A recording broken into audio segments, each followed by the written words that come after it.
Mi hija me escribió para que no la visitara en Navidad. No le creí.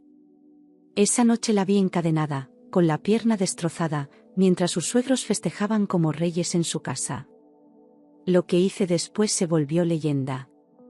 Me llamo Rosa Martínez, tengo 52 años, y jamás imaginé que una simple carta cambiaría para siempre mi destino y el de mi hija, porque esa mañana, mientras limpiaba la cocina, encontré un sobre sin remitente debajo de la puerta, escrito con una caligrafía temblorosa que no reconocí de inmediato. No era Navidad aún, pero el silencio en la casa y el frío en el pecho me hicieron sentir que algo sagrado estaba a punto de romperse. Abrí el sobre con manos temblorosas, convencida de que era una felicitación atrasada o algún mensaje olvidado, pero las primeras palabras me dejaron sin aliento. Perdóname por no habértelo dicho antes. Sentí que el suelo desaparecía bajo mis pies, porque reconocí esa letra, era de mi hija Laura. El resto de la carta era más confuso aún, un llamado desesperado escrito entre líneas, como si tuviera miedo de ser leída por alguien más. Apreté el papel contra el pecho, sin saber que esa noche iba a entrar al infierno disfrazado de Nochebuena. La mañana del 24 de diciembre, mientras intentaba convencerme de que la carta quizás no era tan grave, recibí un mensaje extraño de mi hija Laura, tan breve y distante que me hizo estremecer. Solo decía: mamá, por favor no vengas esta noche. No es buen momento. Nada más. Sin un te quiero, sin un feliz Navidad, sin explicación. Me quedé helada, con el teléfono en la mano, mirando esas palabras que no se parecían en nada a ella. El mensaje era corto, frío y fuera de lugar. Laura siempre me invitaba temprano para ayudarla a preparar la cena, decorábamos juntas y reíamos mientras cocinábamos. Cada año era lo mismo, una tradición que nos mantenía unidas desde que ella era niña. Por eso, leer esas palabras me dejó una sensación de vacío, como si algo se hubiera quebrado entre nosotras. Intenté pensar en una razón lógica, alguna pelea, un malentendido. Pero no había nada, solo ese silencio nuevo y aterrador. Inquieta, intenté llamarla varias veces, pero su teléfono sonaba apagado, algo que nunca ocurría. Laura siempre tenía el celular cargado, sobre todo en días especiales, y atendía incluso si estaba ocupada. El tono mudo del buzón me hacía imaginar lo peor, aunque intentaba convencerme de que quizá era una coincidencia. Sin embargo, mi corazón se aceleraba con cada intento fallido. Había algo que no cuadraba, algo que no podía seguir ignorando. Decidí no hacer caso al mensaje. Mi intuición me decía que algo estaba muy mal, una angustia distinta que no podía explicarse con lógica. No era simple preocupación de madre, era una certeza que me apretaba el pecho con fuerza. Pasé horas caminando de un lado a otro, con el teléfono en la mano y la carta en la otra. Pensé en ir a la policía, pero ¿qué iba a decirles? No tenía pruebas, solo una mala corazonada. Así que tomé una decisión. Iría a verla con mis propios ojos. Preparé una pequeña cesta con comida y regalos, convencida de que mi hija estaba pasando por algún problema y no quería preocuparme. Puse su chocolate favorito, el suéter que había tejido para ella, y una carta que había escrito de madrugada sin saber si la leería. Todo lo envolví con cuidado, como si el acto de preparar algo hermoso pudiera protegerla de lo que fuera que estuviera ocurriendo. Mientras me vestía, recé en silencio por su vida, por su alma. Porque ya no se trataba de una simple visita, sino de enfrentar un miedo que no quería nombrar. Al caer la noche, caminé hacia su casa, notando que todas las luces estaban encendidas excepto las del segundo piso, donde ella dormía. Esa oscuridad en su habitación me pareció extraña, como si alguien intentara ocultar algo. Las demás ventanas brillaban con luces navideñas, música suave y sombras moviéndose de un lado a otro. Desde afuera, parecía una celebración normal. Pero en mi interior, algo gritaba que nada era normal esa noche.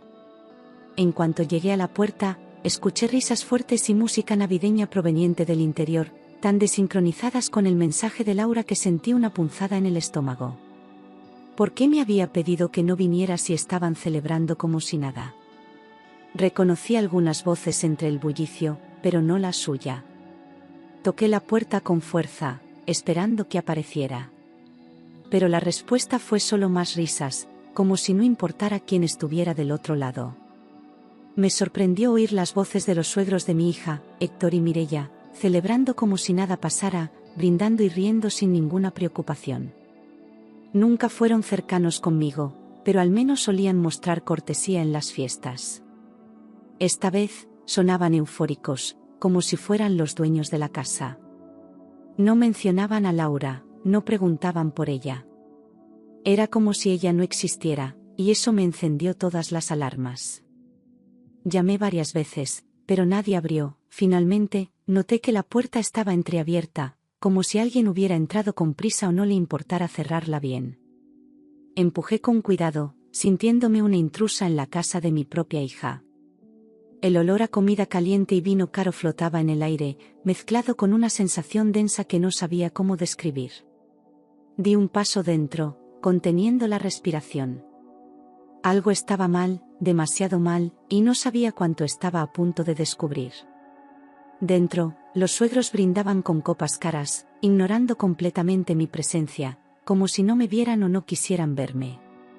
Héctor hablaba fuerte sobre un nuevo negocio, mientras Mireia reía exageradamente por algo que no tenía gracia. Me quedé parada en la entrada, esperando alguna reacción, alguna señal de cortesía o incomodidad. Pero no dijeron nada, no preguntaron por qué había venido. Y en ese silencio disfrazado de fiesta, entendí que yo no era bienvenida. Pregunté por mi hija, pero Mireia respondió con una sonrisa incómoda: «Está descansando, no la molestes», y su tono tenía una frialdad tan calculada que me hizo retroceder por dentro. No apartó la mirada de su copa, como si responderme fuera una obligación molesta.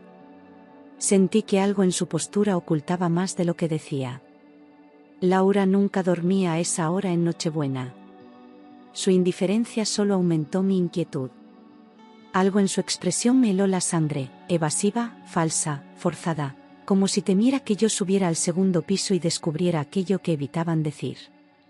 Mireia apretó los labios cuando mencioné a Laura, y por un instante vi un destello de nerviosismo en sus ojos. Fue suficiente para que mis sospechas se confirmaran. No estaban tranquilos, estaban ocultando algo. Y ese secreto tenía nombre y apellido.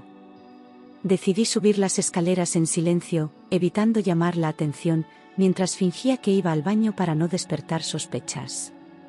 Sentí sus miradas clavadas en mi espalda, como si intentaran descifrar mis intenciones.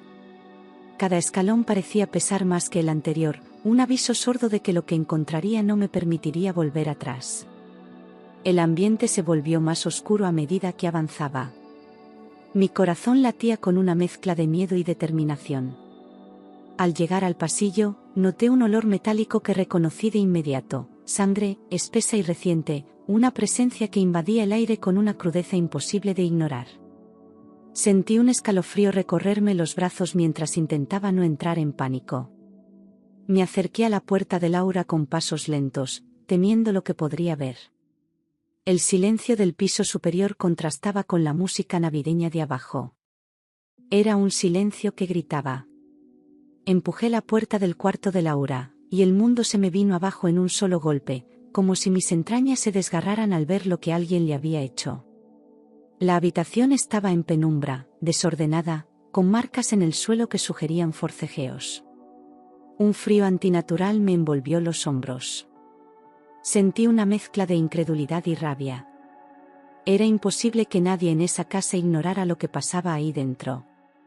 Mi hija estaba encadenada al poste de la cama, su pierna izquierda destrozada, inflamada, envuelta en vendas sucias que apenas ocultaban la gravedad de la herida. Su piel tenía manchas de moretones antiguos y recientes, cada uno contando una historia que ella había callado. El sonido de su respiración temblorosa me atravesó el alma. Mis manos temblaron al acercarme. Nadie merece ser tratado así, mucho menos mi niña. Tenía los labios partidos y los ojos hinchados como si hubiera llorado por horas, su rostro una mezcla de dolor físico y miedo acumulado. Cuando intentó hablar, su voz salió quebrada, casi inaudible. Intentó limpiarse las lágrimas con las manos encadenadas, pero solo logró lastimarse más. La fragilidad con la que me miró rompió algo en mí que jamás volvería a sanar.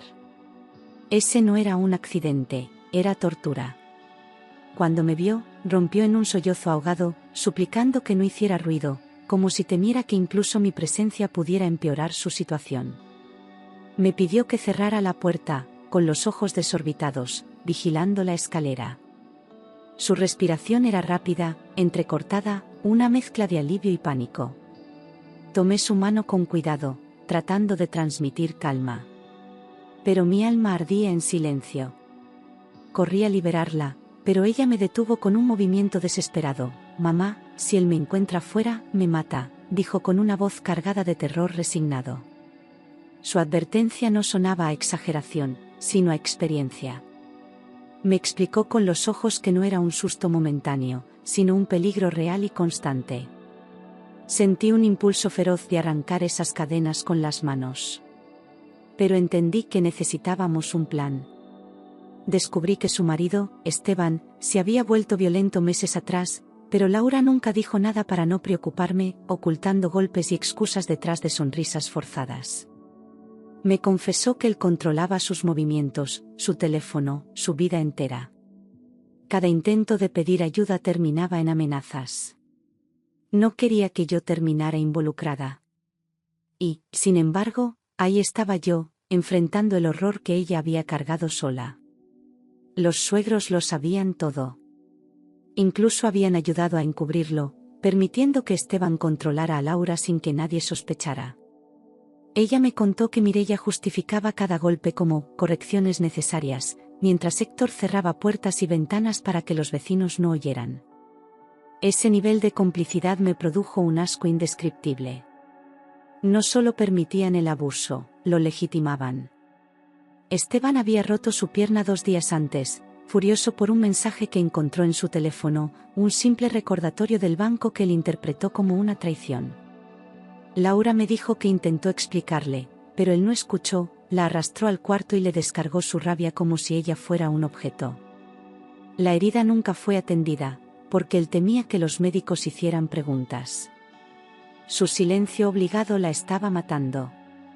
Y nadie en esa casa había movido un dedo. Los suegros le dijeron que era necesario darle una lección para que aprendiera, palabras que Laura repitió con vergüenza y dolor, como si aún intentara entender por qué la odiaban tanto. Mireia incluso llevó las cadenas que usaron para sujetarla, asegurándole que era por su bien. La crueldad con la que lo contaba me revolvió el estómago. Aquella familia había convertido la Navidad en un ritual de tortura. Y Laura había sido su víctima perfecta. Laura intentó escapar la noche anterior, y por eso la encadenaron, temiendo que buscara ayuda o que revelara todo lo que llevaba meses soportando. Se arrastró por el pasillo, pero Héctor la descubrió antes de llegar a la escalera, y él mismo la devolvió al cuarto, cerrando la puerta con llave. Esa noche nadie durmió en esa casa, pero no por preocupación, todos vigilaban que no huyera. El castigo fue decidido en silencio. Y ella lo sabía. Mientras escuchaba su relato, sentí que algo en mi interior se rompía para siempre, una mezcla de culpa por no haber visto las señales y una furia que me quemaba la sangre. Cada palabra de Laura era una puñalada, no solo por el dolor que ella había sufrido, sino por la confianza que me había negado por miedo. Apreté su mano, jurando en silencio que esa pesadilla terminaría esa misma noche.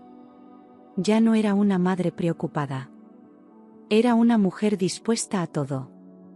Mi instinto era sacarla de allí de inmediato, pero Laura temblaba al decirme, «Están abajo, no van a dejarme ir», su voz casi inaudible por el miedo aprendido. Me pidió que no hiciera ruido, que no los enfrentara sola, porque conocía de memoria hasta dónde podían llegar. La sola idea de bajar esas escaleras me aceleró el pulso. Pero quedarnos quietas ya no era una opción. Teníamos que actuar antes de que Esteban regresara. Tomé su mano y le prometí que esa sería la última vez que sufriría por ellos, que nada ni nadie volvería a levantarle la mano mientras yo siguiera respirando. La vi cerrar los ojos, como si mis palabras le devolvieran un pedazo de esperanza que había perdido. Le pedí que resistiera un poco más, que confiara en mí. No sabía exactamente qué haría, pero tenía claro que no pensaba salir de esa casa sin mi hija. Esa promesa me sostuvo firme. Bajé las escaleras con una calma que ni yo misma entendía, cada paso marcado por una determinación que me hacía sentir más fuerte que el miedo. Las risas que antes sonaban lejanas ahora eran insoportables, como si celebraran el sufrimiento de Laura. Me obligué a respirar hondo para no dejar que la rabia me cegara. Necesitaba pensar con claridad. Lo que hiciera allí definiría nuestro destino. Los suegros me observaron con molestia, como si mi presencia arruinara su fiesta perfecta, sin siquiera sospechar que yo ya sabía la verdad. Mireia frunció el ceño al verme volver, y Héctor dejó su copa sobre la mesa con un golpe seco.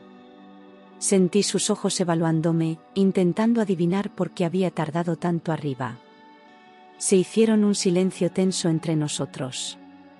Ellos no lo sabían, pero yo acababa de declararme su enemiga. Pregunté dónde estaba Esteban. Héctor respondió con arrogancia que había salido a negocios, como si eso justificara su ausencia en plena Nochebuena. Luego agregó, sin siquiera mirarme, que él tenía responsabilidades que gente como yo no entendería. Su tono me provocó un temblor de rabia que tuve que tragar para no estallar. Mireia, detrás de él, sonrió con un aire de superioridad que solo confirmó su complicidad. Nada en esa casa era inocente. Y luego añadió, sin pudor, Laura debe aprender a comportarse, como si tuviera derecho a dictar la vida de mi hija, como si el dolor de ella fuera un simple castigo doméstico. Sus palabras me atravesaron con una furia que tuve que contener para no gritar. Aquella frase revelaba más de lo que pretendía ocultar. Héctor no solo sabía de los abusos, los aprobaba. En ese instante entendí que estaba frente a un enemigo dispuesto a todo. Mi paciencia estalló, les dije que eran unos monstruos, que algún día pagarían por cada lágrima que Laura había derramado. Héctor dio un paso hacia mí como si quisiera intimidarme, pero no retrocedí ni un centímetro. Mireia apretó los labios, sorprendida de que no bajara la cabeza como otras veces. Mi voz temblaba, no de miedo, sino de indignación contenida. Ellos no merecían respeto, ni silencio. Mireia se levantó y me ordenó salir de la casa, señalando la puerta con un gesto imperativo que pretendía humillarme. La miré con un odio que jamás había sentido por nadie, un odio nacido del sufrimiento de mi hija. Su seguridad al hablar revelaba cuántas veces habían expulsado a personas que intentaron ayudar a Laura. Pero yo no iba a unirme a esa lista. Saldría, sí, pero no para rendirme. Salí, pero no para irme. Marqué un número que no había usado en muchos años, sintiendo mis manos temblar no por duda, sino por la gravedad de lo que estaba por iniciar. Caminé unos pasos lejos de la casa, respirando hondo para no quebrarme. El viento frío me golpeó el rostro como un recordatorio de que no había tiempo que perder. La decisión estaba tomada. Esa familia no volvería a tocar a mi hija. Era el de mi hermano Rafael, es policía y ahora investigador privado, un hombre duro, reservado y leal, el único capaz de enfrentar una situación como esta. Al escuchar su voz, sentí una mezcla de alivio y vergüenza por no haber pedido ayuda antes. No necesitó que le explicara mucho, reconoció la urgencia en mi tono. Sabía que si yo llamaba a esas horas, era porque algo grave estaba ocurriendo. Y no dudó en responder. Le dije solo una frase, Rafa, necesito ayuda. Mi hija está en peligro, palabras que salieron quebradas por la impotencia que llevaba acumulada desde que entré en esa casa. Hubo un silencio breve, denso, cargado de significado. Rafael comprendió todo sin que yo detallara nada.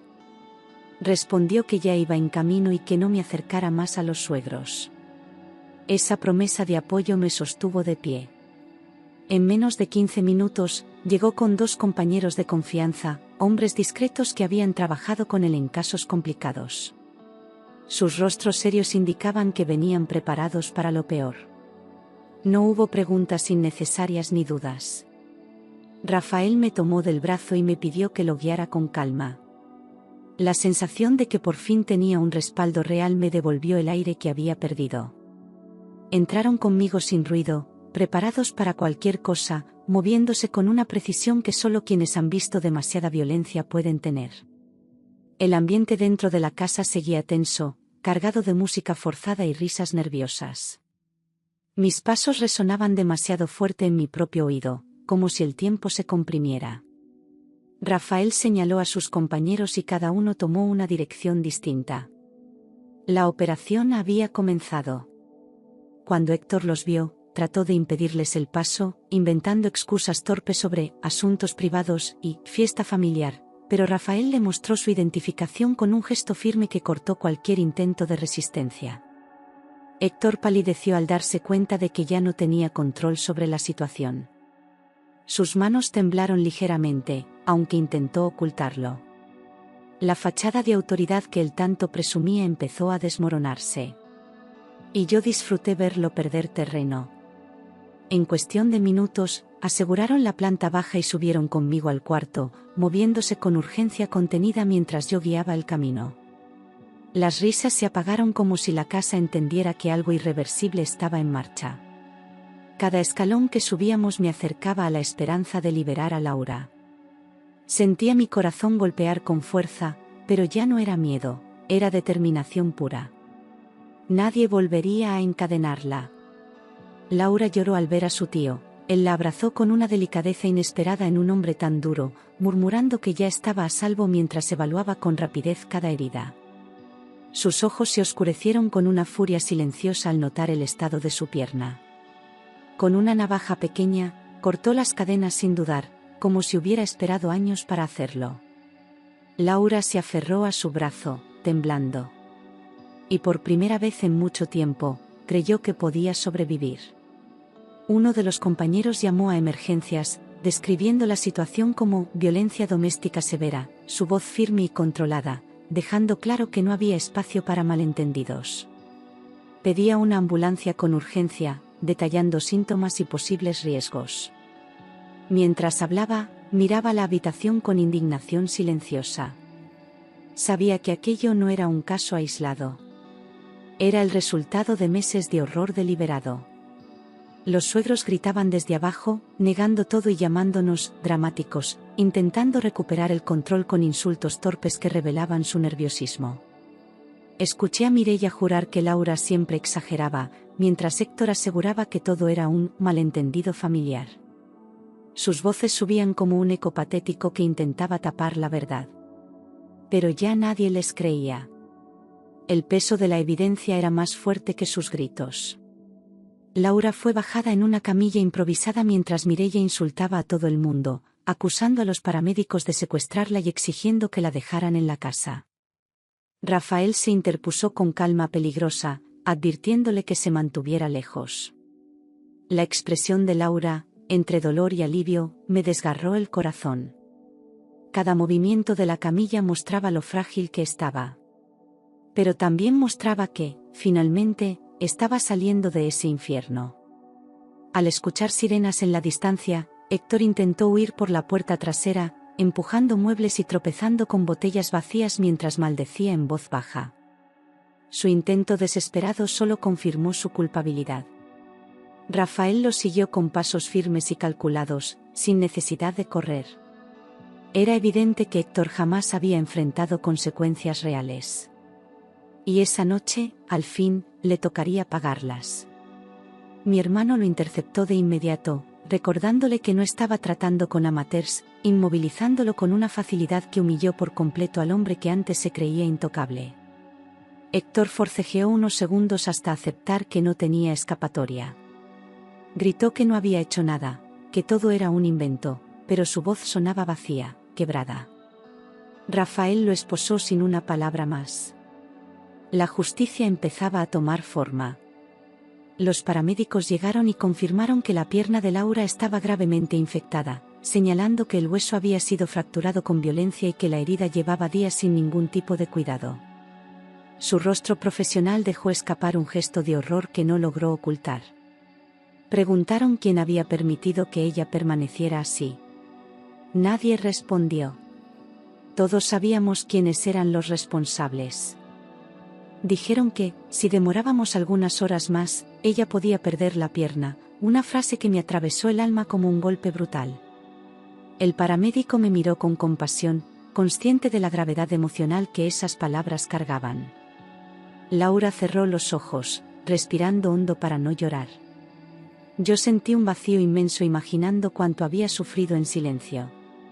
Ese límite cercano entre vida y tragedia me marcó para siempre.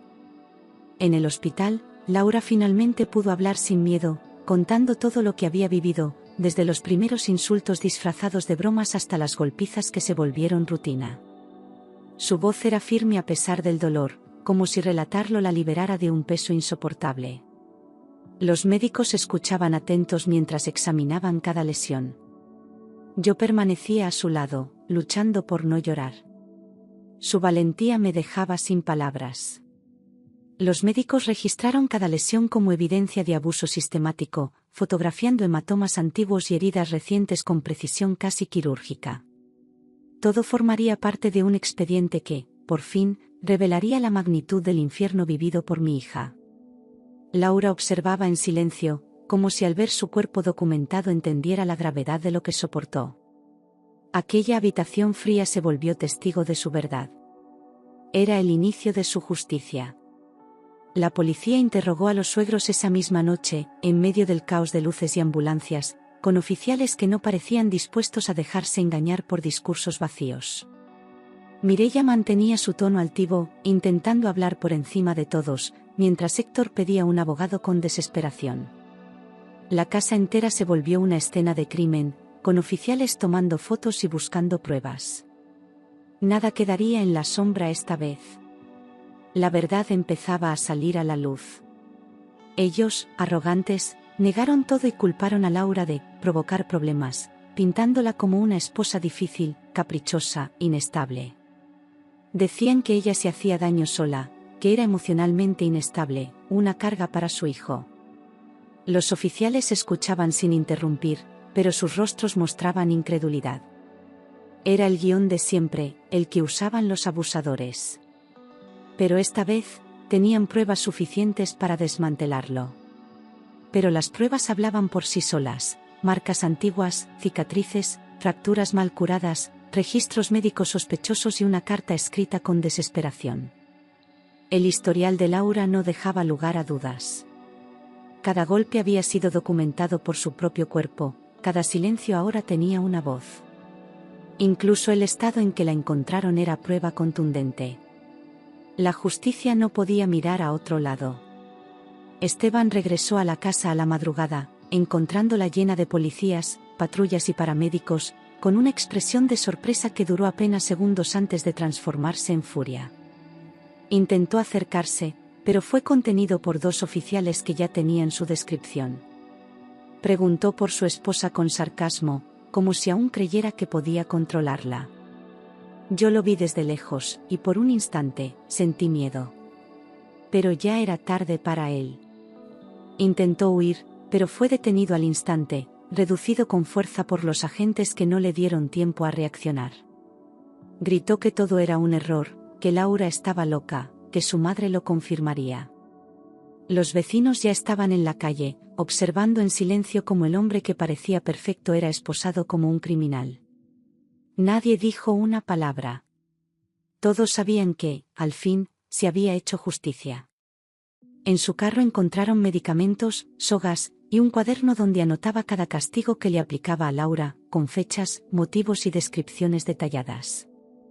Era como si llevara un registro de su crueldad, justificando cada acto con frialdad. Ese hallazgo cerró cualquier espacio para la duda. Los oficiales lo miraban con asco mientras tomaban fotos del cuaderno. Nadie imaginaba la mente enferma que se escondía detrás de su fachada. Durante el interrogatorio, Esteban culpó a sus padres por presionarlo, diciendo que lo criaron así, que todo lo hacía por disciplina, por mantener el orden en su hogar. Pero sus palabras solo hundieron más su imagen. Admitía lo que había hecho, sin remordimiento real, buscando excusas en lugar de asumir culpa. Los oficiales tomaban nota, sin interrumpir. Su arrogancia comenzaba a desmoronarse. Los tres fueron arrestados bajo múltiples cargos, incluyendo tentativa de homicidio, privación ilegal de la libertad, violencia familiar y encubrimiento agravado. No había forma de que escaparan de la ley esta vez. La fiscalía pidió prisión preventiva inmediata. La noticia recorrió los pasillos del hospital como un suspiro de alivio. Por fin, la pesadilla había terminado para Laura. Por fin, podía empezar a sanar. Mientras tanto, yo permanecía al lado de mi hija durante cada noche de hospital, sin dormir, sujetando su mano como cuando era niña y se enfermaba en invierno. Cada gesto suyo me recordaba lo frágil que había quedado, pero también lo fuerte que era por seguir respirando. A veces se dormía con lágrimas silenciosas. Otras veces me pedía que le leyera. Yo estaba ahí, como madre, como escudo, como testigo. Su recuperación fue lenta, dolorosa, pero llena de una fuerza que yo jamás había visto en ella, como si desde el fondo del abismo hubiera renacido con una voluntad distinta. Aprendí a moverse de nuevo, a confiar, a hablar sin miedo. En cada sesión de fisioterapia, apretaba los dientes, pero nunca se rendía. Cada paso era una victoria silenciosa. Y yo la miraba con un orgullo imposible de describir. Cuando finalmente pudo caminar nuevamente, Laura decidió que quería empezar de cero, lejos de esa ciudad, lejos de esos recuerdos que todavía dolían al respirar. Me dijo que no quería venganza, solo paz, y que por primera vez en años, sentía que tenía derecho a buscarla. Su decisión no fue impulsiva, fue firme, tranquila, nacida del fondo de su alma. La vi empacar pocas cosas, pero con una mirada distinta. Esta vez, ella elegía su camino. Con ayuda de Rafael, consiguió protección, terapia y un nuevo hogar lejos de su pasado, en un lugar donde nadie la conocía y donde su nombre no estaba atado al miedo. Mi hermano usó sus contactos para acelerar todo el proceso legal, asegurando que Laura no volviera a cruzarse con esa familia. Fue un proceso complejo, pero lleno de esperanza. Cada documento firmado era un paso hacia la libertad.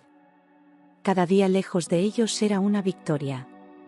Yo vendí mi casa y me mudé con ella para que nunca más se sintiera sola, para recordarle que no importaba lo lejos que fuéramos, siempre estaríamos juntas. Dejé atrás mi trabajo, mis recuerdos, mi vida entera, sin dudar ni un segundo. Había cosas que se pierden para siempre, pero otras se eligen salvar. Laura era mi única prioridad. Y su seguridad, mi nueva razón de vivir. Las noticias sobre el caso se viralizaron, muchos la llamaron la mujer que renació en Navidad, y aunque ella no buscaba atención, entendía que su historia tenía poder. Algunos medios querían entrevistarla, otros usaban su imagen sin permiso. Laura se mantuvo al margen, sin buscar protagonismo. Pero cada palabra que compartía en grupos de apoyo se convertía en consuelo para alguien. Su voz, antes apagada, ahora guiaba a otras. Las autoridades endurecieron leyes locales gracias al impacto de su historia, creando nuevas rutas de protección para víctimas y penas más severas para abusadores.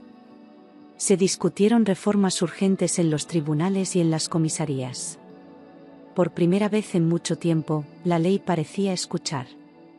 Laura fue llamada a dar testimonio en una comisión especial. Su dolor ayudó a cambiar el sistema.